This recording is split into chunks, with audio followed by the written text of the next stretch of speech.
A rusted sickle pressed to a throat, a river stone wedged in a dead child's mouth.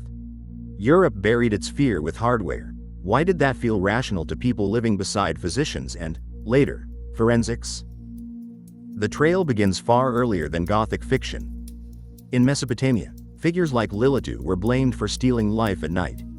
In Greece, Empusai and Lamia stalked stories of blood and devouring. By the medieval period, European chronicles catalogued revenants, the dead who would not stay still.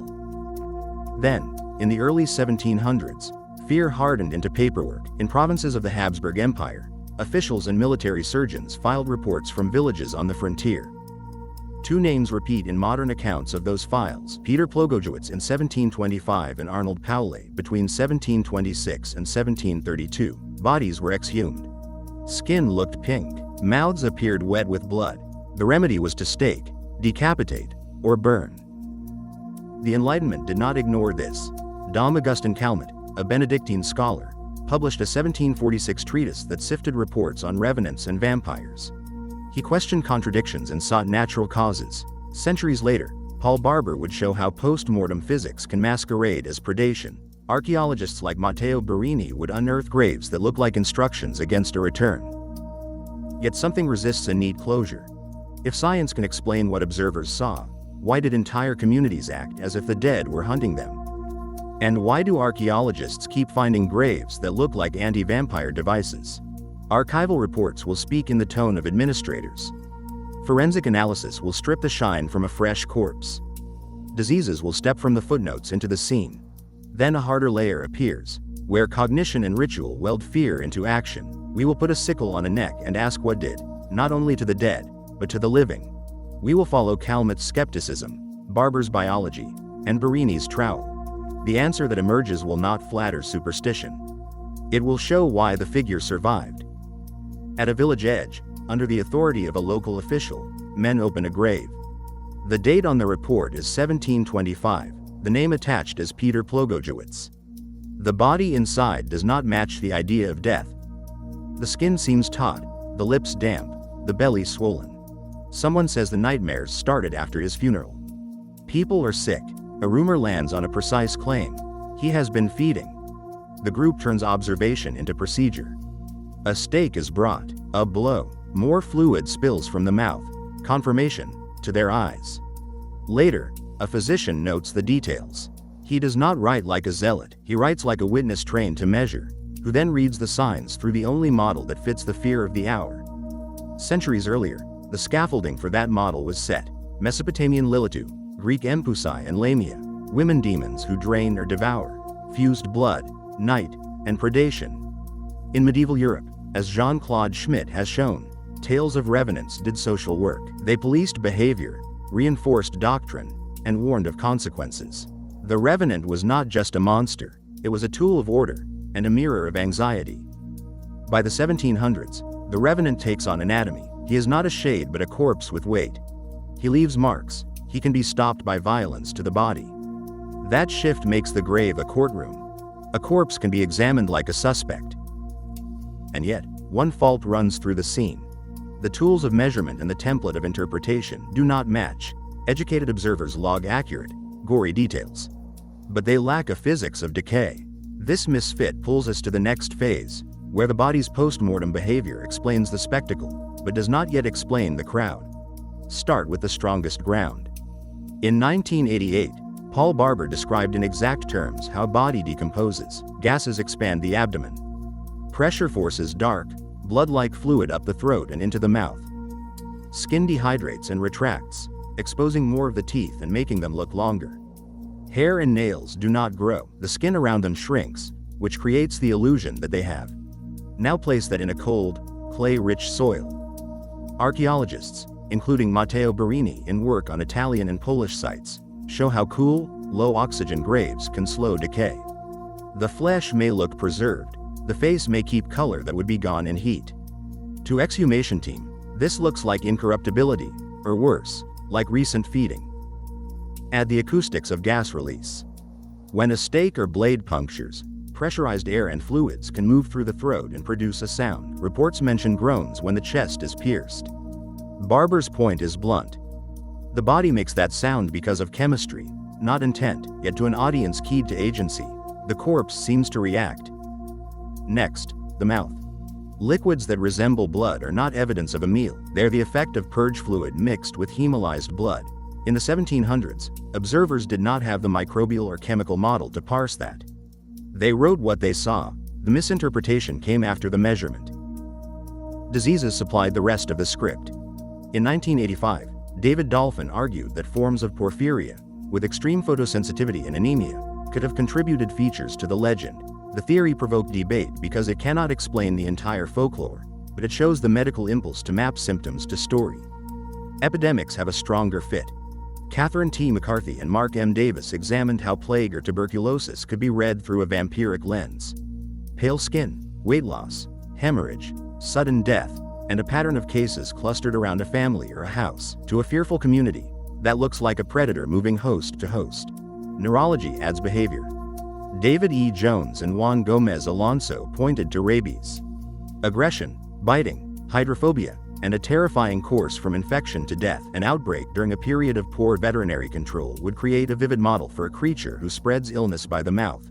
While maps were unavailable to villagers, the Enlightenment began to ask for them. Dom Augustin Calmet's 1746 treatise did not accept the reports at face value. He compared, weighed, and suggested natural explanations. The Habsburg case files often carried the names of trained observers. Johannes Fluckinger and others wrote with method, yet they still bridged to a supernatural verdict because they lacked a mechanistic grammar of decay. So, by stacking Barber's decomposition, environmental preservation, and plausible disease analogs, a picture comes into focus. Almost every empirical sign of the vampire can be reread as a bodily process or a pattern of contagion. The exhumations, the blood at the mouth, the groan under the stake. On this layer, the case looks closed, but treat that clarity with caution. If the physics of decay is sufficient, why did entire communities adopt, repeat, and ritualize violent prophylaxis? Why do archaeologists keep finding the same precautions? A grave in Drosko, Poland, offers a concrete disruption. Dorota and Marek Poulsen documented 17th and 18th century burials where a sickle is set across the neck or a heavy stone is placed on the throat. This is not a frenzy. It is a pattern. It suggests a community that learned a procedure and passed it on. The point is not only to stop a body. It is to show a village that something has been done. Cognition fills in the rest. Caroline Watts' work on the psychology of superstition describes how availability and confirmation shape belief. In a plague year, fresh stories and fresh corpses crowd the mind. When a dig reveals fluid at the mouth, the village does not see Barber's purge. It sees the most available image, the one retold at the hearth the night before. Each exhumation then confirms the tale. Ethnographic material shows persistence.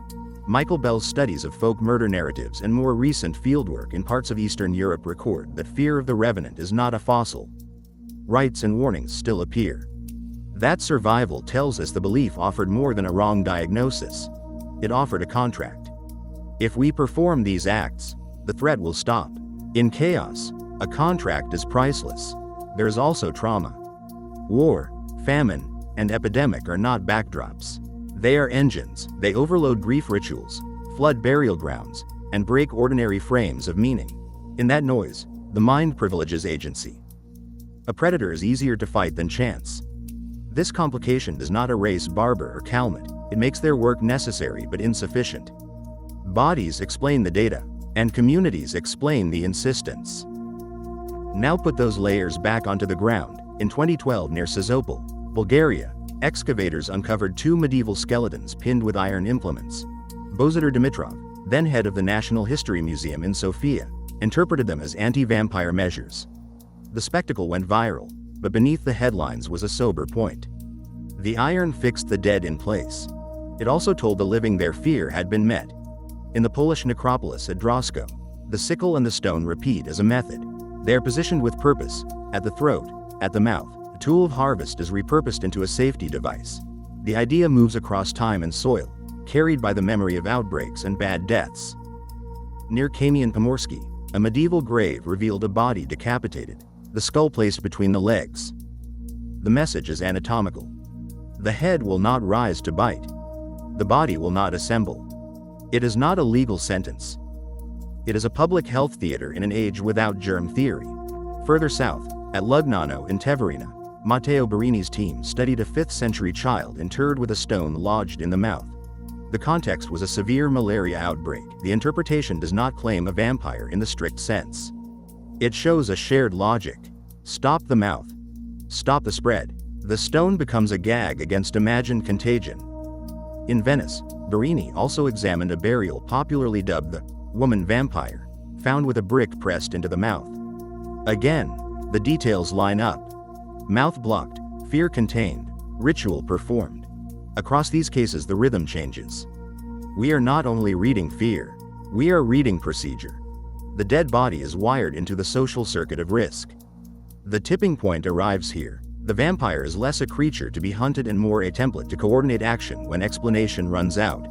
So one last question rises. If that is the function, what exactly are the sickle and the stone explaining and controlling?